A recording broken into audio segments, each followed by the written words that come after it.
I'm Tara. I'm Ryan. We love Disney movies. So we decided to watch them all, from Snow White to Frozen 2 and beyond. Each episode will watch a different Walt Disney Animated Studios film and tell you all about it. Did we like it? Does it hold up? Who's our favorite hero? Or villain. We'll give you history and fun facts about each movie. And sometimes we'll invite our friends to watch along with us. So put on your tiara or your evil crown and join us on our adventure. This is Tara and Ryan's Princess Diaries. Hello everyone, and welcome to a Tara and Ryan's Princess Diaries mini-tale. We are discussing Cruella. Now, I think we should celebrate this episode by spending the entire time talking Cruella. No, everyone in this movie drags all their lines out and makes them sound very menacing. I like it. And there's a lot of double entendre, not like sexual double entendre, but just like it's very dramatic. There's a lot of under the surface tension working and drama. Yes, a lot of long brought out words that may have a double meaning. I think it's fantastic. Did you enjoy this one? I really liked it a lot. I liked it too. We're definitely going to go into spoiler territory, but I think before we do that, let's do like we did with Ryan, Last Dragon, where from now until we tell you, we will not do big spoilers. We'll just kind of give you our general impressions, and then, this movie's full of like twists and turns, but it's not a twisty M. Night Shyamalan movie. But we won't give away those things when we do later, but we will talk a little bit more about what happens in the movie. I really liked it, but I think it was marketed to me. Like, I love a heist movie, and there's some of that in there. I love a darker twist on a character, and that's very much brought up in here. I mean, they leave nothing out. We find out everything about Cruella's backstory, and again, we won't go into it in this part, but I appreciate that. Sometimes they cross their T's, dot at their I's. Yes. But I think a lot of thought was put into, okay, what do we know as Cruella, the current character, and how do we get this character to that point? Right? And I think there was a lot of thought into how to do that in an interesting way.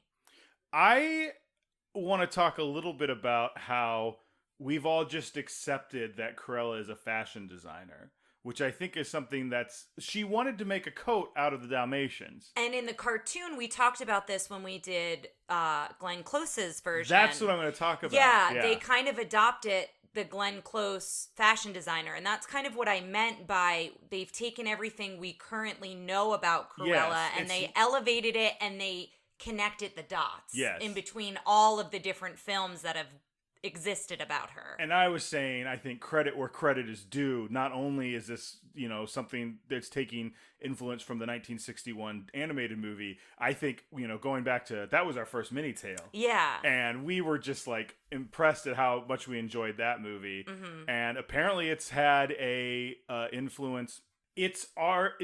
What I'm saying is that the 1996 performance from Glenn Close had such an influence on other people as well. And an impact. Yeah, I would agree with that. On the character as a whole. And if you're comparing the two, that one is much more campy and lighthearted. I will say that. This one goes very dark, which I really enjoy, but it's something a PG-13. When you're thinking, is that what it's rated? If it's not, it's one of those let's look at it. I think if it's not, it's one of those like technicality PGs where they don't have, because there's not a lot of cursing, and there's anything like that. There's not blood or guts, but and the smoking ban, it is PG-13. Okay. And the smoking ban, Disney has a smoking ban. There's no smoking in any of Disney's new movies. And I was reading something where that's been around for a while, but where Emma Stone said, it was kind of difficult to get in that character of Cruella taking that out. Well, I mean, she did a lot of other amazing things with the character. I think whether she's smoking a cigarette or not, she is smoking every time she's on screen. Yes. She just is slinky. She saunters in and it's so good. So let's talk about her for a second. Really good. Great. I know some people aren't a big fan of hers. I really loved her in this role. Yes. I really loved her.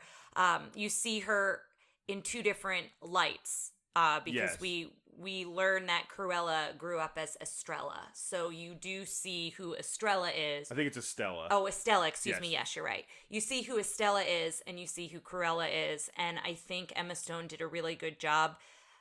They have similarities and then where they're different, right? Yes. And I think she did that very well. Well, we talked about this when Cruella appears. It's almost, there's a lot of beats in this that feel a lot like a superhero movie. Yes, but it's a super lot villain. like a Batman villain. She right. does have, and we said that from the trailers on the Facebook page, but there are a lot of moments in this where I'm like, oh, that's the Joker. Oh, that's this villain. Well, like, that, you know, it's... Not just that. I'm talking about, like, she has a lot of Clark Kent moments. Yes, that's where true. It's like she runs into people and she's Cruella and then she has a different hair color and all this and she's Estella and she's doing that thing where she's like, don't you think Cruella is like saying things that she knows will needle the Baroness, played by Emma Thompson, and believe me, we'll get to treasure. Her in a second. I mean, not this nation. Oh, she's British. Well, I believe she's a dame. Is she a dame? She's got to be. Lady? A lady. Well, there's Dame. Hold on. You keep talking. Although I was talking, you talk about something and I'll look it up. Vamp. This is how you know we're American and we're not British. Just surprise. That's what I'm saying. Yeah, she's a dame. She's a dame. Dame Emma Thompson. Yes. Yes, she is amazing in everything she does. I'm obsessed with Emma Thompson, and I think she was great in this film. And she is the villain. You know, I mean, Cruella's the villain, but she's an even darker version without us going into any more, spoiler details on that in this moment. Well, I love, there's the scene where Estella's working for her and she shows her the dress and she has, I thought this was going to come into play more. It really doesn't, but she has like a shaving razor. Yeah, it's like that a she switchblade. uses to cut things. Cut fabric. And she cuts Estella and she's like, oh, and then she holds up her hand and looks at it and you think it's to be like, oh no, I've hurt you. And she goes, can I get this color fabric? That color fabric. But you also see that Estella is kind of into that. Like, she kind of, like, at that moment, she doesn't covet, but she respects her for that. Well, yeah. That, not energy, but she doesn't, what I want to say is going to get quacked out. She gives no like, oh how would goodness. I say that otherwise? Hold on. Can you give me a moment?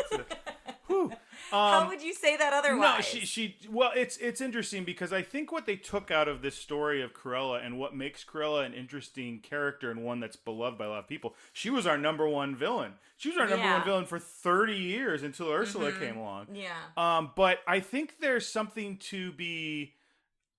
There's a character from Cordelia from Buffy. Yeah. That you really like when we start going through Buffy again. And I think there's something with that where there's an empathy women maybe have for Cruella because Cruella gives no cares about like anything, and she's like, this is what I am. And even though she's a bad person, she's a bad person on her. She's an evil character on her own terms, and this and this. And I think they kind of do that here, where it's like, I'm not going to let anyone push me around, and I'm going to do this, and I'm right.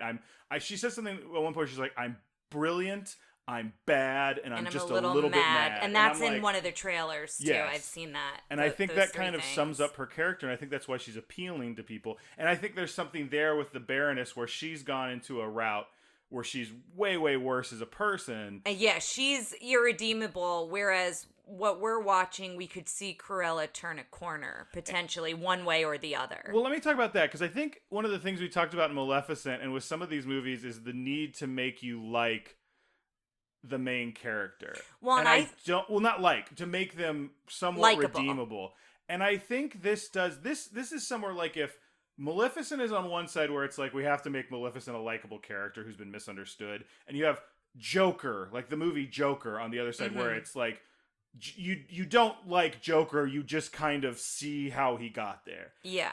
Cruella feels a little bit in the middle because her ultimate win at the end, spoiler alert, is it's her. It's not a great or good or anything. So you get away with like liking that character and having her do this thing, but it's a personal goal. Yeah. So it's not like Maleficent where it's like the kingdom is happy again, you know? I do think, though, that they take you through a journey with her where you sympathize and you empathize with her and you really identify with her. And then there's a point where you're like, oh, I don't really like what she's doing. I don't like what she's becoming. I don't like how she's treating her family. Well, and to put a finer point on it, the Baroness drives away family. Cruella has a family and like... learns the importance of what that means. And I think that's what keeps her from tipping too far into irredeemable. But I think you do have all of those feelings as you're watching her through this film. You want to talk about your cousin a little bit? Sure. I mean, it's kind of a weird thing to talk about because we've never met. My parents and his parents, his mom specifically, they all grew up together. So they all know each other fairly well, even though we don't live close at all. So we've never met. We're talking about Paul Walter Hauser, who plays Horace. Now, I also we'll talk about both of them because the one who plays Jasper, I don't remember his name. I'm looking it up right now, and it's Joel Fry. Yeah, so I want to brag on both Horace and Jasper, but I feel weird like being like my cousin because technically we're related. I want to meet him. I hope he listens to this. Hi, Paul. Let's go watch some wrestling sometime. You're great. Big wrestling fan. I hope someday I get to meet him. And they're both very good in this role. They're amazing in these roles. I will say, Paul Walter Hauser, I laughed so much at him. And he's had a lot of comedic roles before his big role as Richard Jewell. I think that's where he came on the scene in a different way. I mean, he had done, I believe, some dramatic stuff before that, and I, Tonya, and, we've kind of been... Again, this is the director of I, Tonya, Craig Gillespie, which I didn't realize. We've been following his career for a bit, but I just think he was I think the film was perfectly cast. Yes. I really enjoyed everyone in the roles that they were in. I like that Jasper has a little bit of a closer relationship with Estella, Cruella. I like their story, how they meet. They all meet when they're young and they become family. And I really enjoy that backstory. I just think really great performances by both of them. I think this movie, it looked like everyone was really just enjoying their role in a lot of ways. One thing I want to go back to for a sec, we're talking about kind of the relationship between the Baroness and Cruella. That feels like really would like to see the two of them interviewed together because I think they're very similar actors and that they both got some really good dramatic chops, but they're both also kind of kooky people in real life and they do some comedy too. Yeah. So I'd like to see that maybe I don't know this is true. I would like it if this was true, that that relationship she was a mentor to Emma Stone. The two Emmas were kind of a mentor in real life too, because I'd like to imagine those two got along real well. It could be The Rock and Vin Diesel situation for all I know, but it did not come off like that on screen. It came off that they had that everyone in the cast enjoyed working with one another. Again, I don't know if that's true, but it really felt that way, and they felt like a very close-knit group of individuals. That was something I really liked about the movie, was the acting. Let's talk a little bit about the costume design, because oh my gosh, awesome. I obsessed when we did the Glenn Close one. I was like, oh my gosh, I'd cosplay as this one of Glenn Close of this one. Like, I obsessed over the costumes in that. This takes it to a whole nother level. And if you've seen any of the trailers, you have seen some of the reveals, but the one that you don't see is that signature piece. And I'm only going to say that because we're in non-spoiler territory. But that was stunning. And then what happens to that piece was like wild. And there are so many moments in this film where I'm usually pretty good at seeing the twists. And I don't know if part of it was because I was so entranced and so here for the film, like I was in the experience, but there are a couple twists that I really didn't see coming that I think you will enjoy, especially if you enjoy the character of Cruella and kind of see what happens with that. We're going to get into a little bit of, I'm going to right now, some of the actual costumes, because I want to say one thing to everybody. Okay.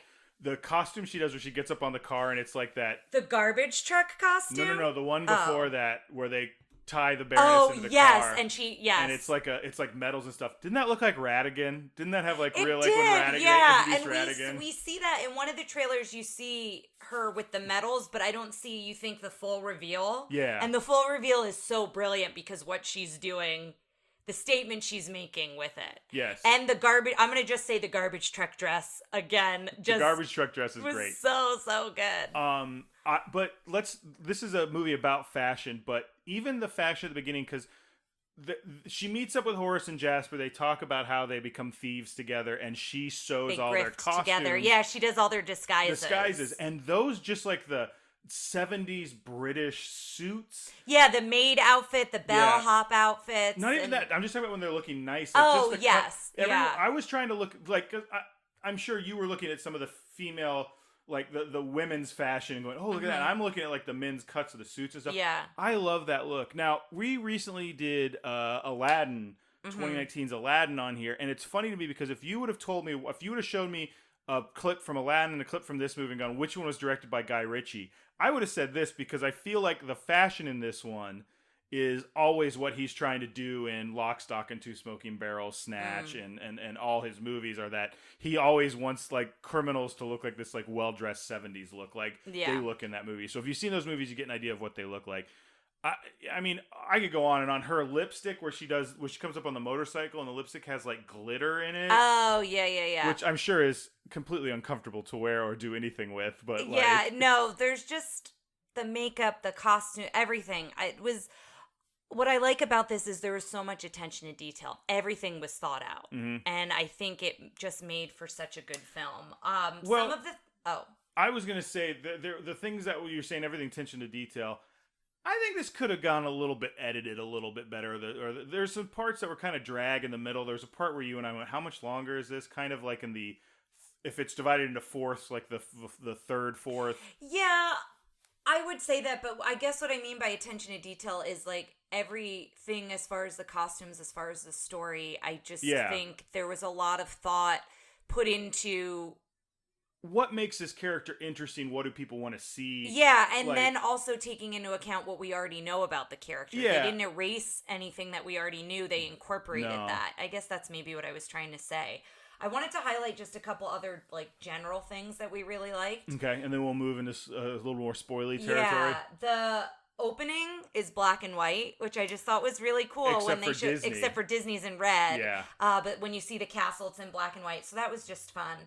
And then us coming to the realization that Anita Darling is Anita's last name. And I don't know that we knew that. And maybe if we go back and listen to the animated episode, maybe we talk about that. I don't know. But we kind of forgot about that. One thing I want to say, when she's in that private school and she's getting all those marks for, sticking up for herself, when the boys are picking on her, none of those boys got reprimanded. And that's what I'm saying. I think this movie is going to be very... I think she's going to be a cool character for women. I think it's going through that where the boys are bullying her and she's standing up for herself, but and then she's getting the marks. In trouble. Yes. Yeah. That's a relatable character. Yes. We talked about the soundtrack throughout that we really enjoyed it. And then there does come to a point where we feel there was maybe one too many music cues. Needle drops. The like something happened and it's like... Music.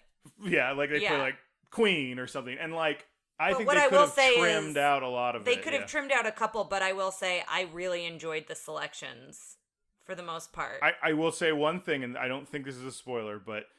At the end, they play Rolling Stones' Sympathy for the Devil, and that was the one time I went, ugh. Like, I think the other ones are such, generally not well-known 70s songs, or like, they're well-known, but they're like...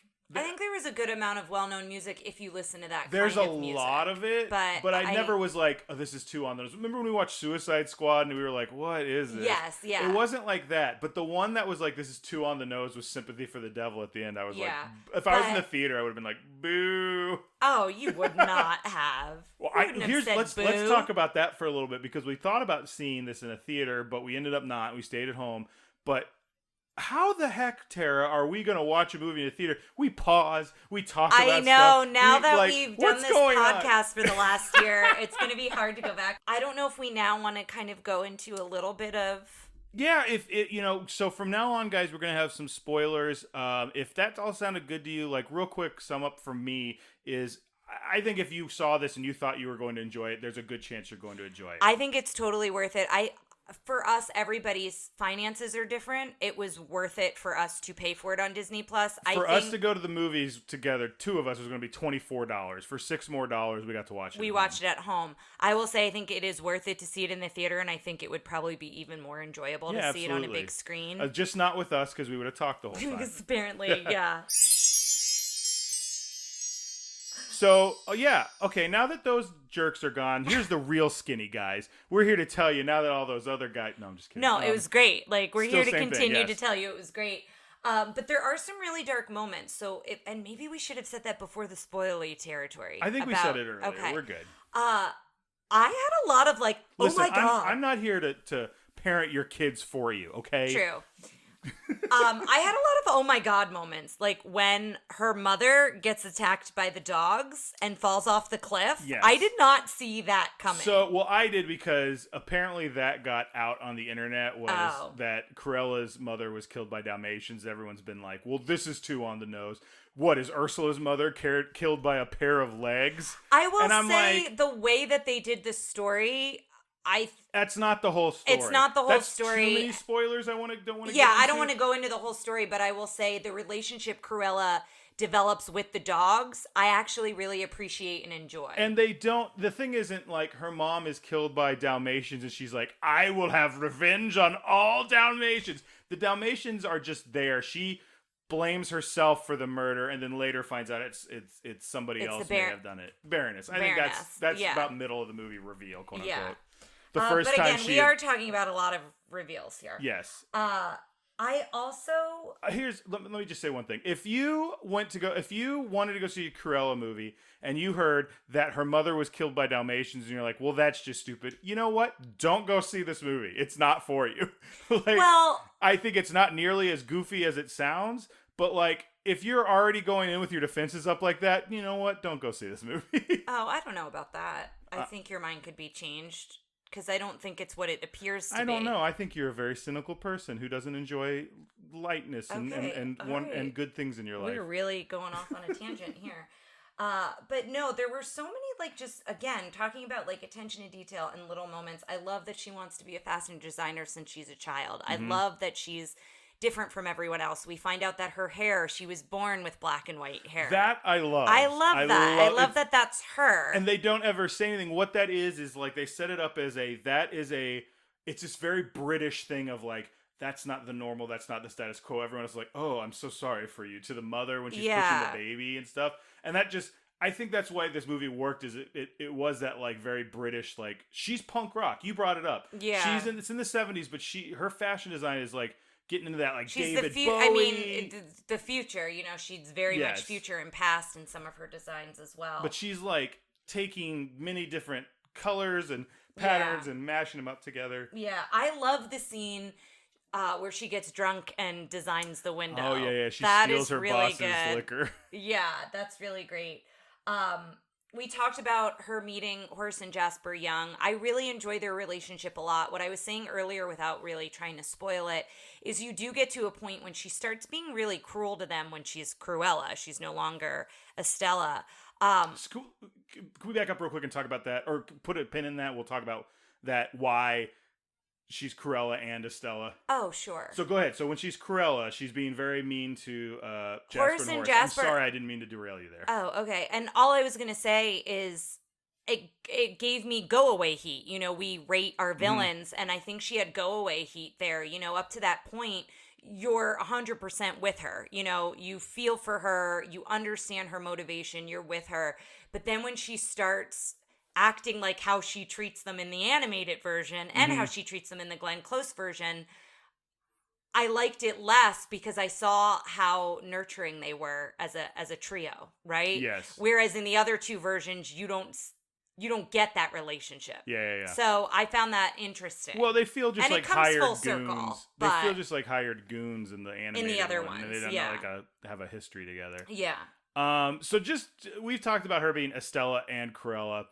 When she's young, like her mother, she can be cruel when she's being very blunt about like, that's ugly or this is this. And her mom your name's Estella, you're not Cruella.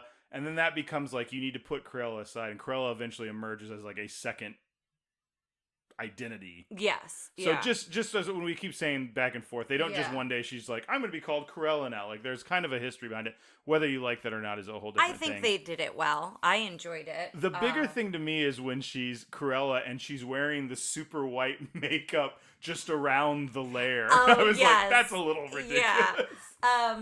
But that's kind of like the Catwoman thing, going back to being a Batman villain. She had got a lot of Catwoman energy. She had a lot of Catwoman energy and Joker energy. Also, I love that all the dogs help with the scam. Like, she has a dog from when she's a child, and then Wink, the one-eyed Chihuahua, who's Horace's dog, which is great. Yes, they're a great addition to this. I estimated that they put that in there so that we would like, from the beginning, we wouldn't be like, I'm here to watch a movie about a dog killer. They're like, no, she likes dogs. She doesn't harm any dogs. Yeah, they made that seem like that was going to be a bigger reveal when she shows up in a Dalmatian something and you think she's killed. But I think that's what we were talking about, where she's on that fine line of, does she go over the edge and become the Baroness or not? I'm not talking about the character. I'm talking about the way the movie presented it. I see. It felt like they were going to reveal, look, no, she hasn't killed the dogs. And it kind of just happens, like the dogs, like they go, it was going to be a little more like, voila, look, the dogs are still fine. And they weren't. And then they kept referring to it as a dog. It was very odd. Like sometimes, that's what I'm talking about with the writing. A little bit of it is iffy here and there. But like, it's a fun movie to check out. Like, this is just me being very critical. Yeah. But in my notes here, I have Emma Thompson is divine. It's one of the things I wrote down. She is so good at it. There's a scene where they're having lunch together. Yes. And, well, first of all, the guy can't get the cork off the champagne. So she just doesn't hits him in the face with the cork. But then there's a moment, this is something I really liked in the movie, because you see little moments of the Baroness, like, giving Estella hints or advice, or kind of, she does it in such a good way that I wouldn't call it softening up by any other character in any movie standards, but in this one you can see, she just goes, you can't look at obstacles, you can't care about obstacles. If you do that, then you're dead in the water. And that to me felt a little bit like her being like, I get where you're coming from, this is how I got to where I am. Does that make sense? Mm-hmm. Yeah, well, and at that point, that was when I was like, I wonder if she's on to her yet. And you find out in the next scene that she kind of is on to her. She suspects that Estella is Cruella. Well, because she's like, I hope you have the killer instinct. I hope I do too. That's what we're talking about when they talk about it. Everything is like, it's just too. I like it. I like that it's over the top and well, it's a Cruella movie. It needs to be in a lot of places. I also thought it was an interesting choice that the Dalmatians in this film are menacing. The 3 Dalmatians are very menacing, and you don't love them like you love them in the other films. You come to eventually, but at the end. It's a journey. At first, they're weapons. Yeah, they are a weapon. They are the Baroness's weapon, and it's a very interesting take on it. So I found that an interesting twist. Oh, there's a whole reveal of how she realizes she's connected to the Baroness, and I almost don't want to go into that because that's a big one. But there's a necklace that's involved, and so one of the dogs eat the necklace, the Dalmatians, and that's why they capture the dogs. And when they're trying, for him to poop it out, and then they use a metal detector, which I just thought was so funny. You see the dog sitting, and then you never actually see, probably another tasteful choice. You never actually see dog poop, but it's just you see a metal detector go down. And he's like, nothing. I just think that's just a fun moment. Hey, you told me in the interview that Paul Walter Hauser based his accent off of somebody. Did you remember who that was? I can just look up the article. Okay. So I will share this article. I think I shared it on my personal page, but not on the Facebook page for the podcast. So, and who did he do his accent off of? He based it off of Bob Hoskins. Okay, that makes total sense. He said, this is quoting Paul Walter Hauser, there's a moment in Hook when Robin Williams is Peter Pan, but he's sort of not Peter Pan yet. Bob Hoskin looks at him and says, "He's Peter Pan, all right. He's just been gone from Neverland so long that he's forgotten everything." I was doing that voice, saying that line when I was 10 years old. So I had 20 years of mimicking Bob Hoskins from Hook. So he said I copy and pasted that voice on the character. Yeah, that's what he sounds like. He does sounds like Bob Hoskins. There's a lot of really interesting, it's a really good interviews, the article. So I will definitely share that because there's a lot of insight, not only to his character, but just insight into the film and how they worked on it. Do you got any more notes you want to share? Anything else you want to cover? More things, I think. I just want to talk about, this is a big spoiler, but that signature dress and how we think it's Jules. Oh, that dress. Yeah. Yeah, how we think it's Jules and she sews it and she does they stage a break-in that they have to know that the Baroness thinks Cruella tried to break in, so they put all the costumes in the vault and then they can't open the vault, and then when they open the vault and we realize that they were it's all moths. They're moth cocoons. Yeah, I just thought that was so cool. And that was a very Batman villainy moment when they all come out of the vault. But that whole scene was so cool. Their biggest twist, I don't want to spoil here, but I didn't see it coming. And I'll just leave it at that. Yeah, some of them, I Did you see that one coming? If I did, it was like minutes before it happened. Yeah. I also wrote here, so towards the end, the Baroness has her big charity gala, and she sends costumes to everyone who's invited, so they have to wear what she sent them. And, of course, Cruella changes that up, and she sends them outfits instead, so they all come as a version of Cruella. And I wrote Night of 1,000 Cruellas, and if you've watched, there's a documentary on Netflix about Schitt's Creek. There is in New York, I believe in New York City, but they might do it in other places as well, the Night of 1,000 Moiras, where everybody comes dressed in drag as different Moiras. And it just had that feeling to me of everybody dressing as Cruella. And so I just had that moment of that similarity, which I thought was super fun. I also loved Paul Walter Hauser. In drag. I thought it was great. There's a thing in there where he's dressed up as Cruella. It's pretty great. Yeah. Couple things I want to talk about. First of all, this movie felt very queer-coded. Oh, we haven't talked about Artie. Artie, and that's what I was going to bring up. Yeah. Artie is her fashion designer friend. She kind of meets on the street. Like, she goes into a shop. He has like a I mean, it's more than a consignment shop because he's got designer label stuff. Yes. But that's kind of how they meet. She sees one of the dresses that the Baroness did in an earlier collection years ago and sees it in the window. Mm-hmm. And that's what kind of attracts her in. Yeah. So I really liked his character. One thing I don't want to forget is at the beginning, she's watching an old movie, and I forgot this actress's name, but we're pretty sure it's the actress who inspired I think Cruella it was, because the laugh sounded very... And it sounds exactly And we like talk Cruella. about that in the animated version, if you want to check that out. But yeah, I loved Artie. I could have used a little bit more of Artie, but there was a lot. It'd be nice to see a gay character in a romantic role in a Disney film. Mm-hmm. But like, I think he was pretty much out and proud, and that's good to see in these movies. Yeah. So, I mean, it's the 70s in London. I think that was starting to kind of grow and things like that. He's a great character. He's got a little Ziggy Stardust fire. A little bit. He looks like Ziggy Stardust. Yeah, and I wrote here in my notes, I like that he becomes part of their family. He becomes a part of, the crew, which I really enjoy a lot. And then at the end of my notes, I wrote sequel, ? Because there is a end credits scene, and it kind of brings us into what we know of Anita and Roger before they meet. We know that they have Dalmatians. And so the end credit scene feeds into that. So I'm curious if they're setting it up for a sequel or if they just wanted to kind of match that timeline. Do you want to see the movie from her perspective? Because, they'd have to change the movie for me to like Cruella. And they've also, in this movie, no offense, just a little bit of spoilers, so skip ahead a few seconds, with her befriending Dalmatians, so... Yeah. Why would she suddenly be like, I'm going to murder all...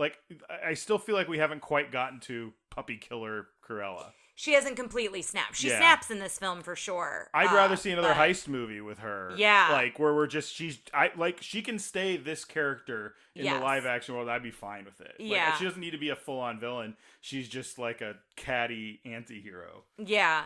But if you haven't been able to tell for all of our rambling, we really enjoyed it. Definitely worth a watch. I had a friend I saw on Instagram who she went out and did a double feature drive-in of this and Raya and the Last Dragon. Oh. Which I thought was a pretty cool That's a neat double feature. Yeah. Worth it for us if you got a family. I'm sure it's cheaper than taking everybody out to the theaters and probably safer. At this point, depending on kind of restrictions and where you want to go. But we enjoyed it. Check it out on Disney Plus. Anything else we want to add? It was just really good. I mean, I feel like there's so much I can say about it, but I don't want to ruin it for you, even if you've listened through the spoilers. I mean, if you have, maybe you've seen it, and maybe you haven't, and you just don't care. But I do want to make sure we leave some interesting things for you. So yeah, I think with that, check it out, guys, and we'll see you next time. Thanks for listening to Tara and Ryan's Princess Diaries. If you want to tell us your favorite Disney villain and why it's guest on, send us an email at trprincessdiaries@gmail.com. Or you can send a tweet about how great Maleficent is to @TRPDiaries. Check out our Facebook group by searching for Tara and Ryan's Princess Diaries. Tara and Ryan's Princess Diaries are available on iTunes, Stitcher, Spotify, Overcast, and many more. Wherever you hear us, please be our knight in shining armor and give us a 5-star review. Thanks again, and until next time, remember to always live happily ever after.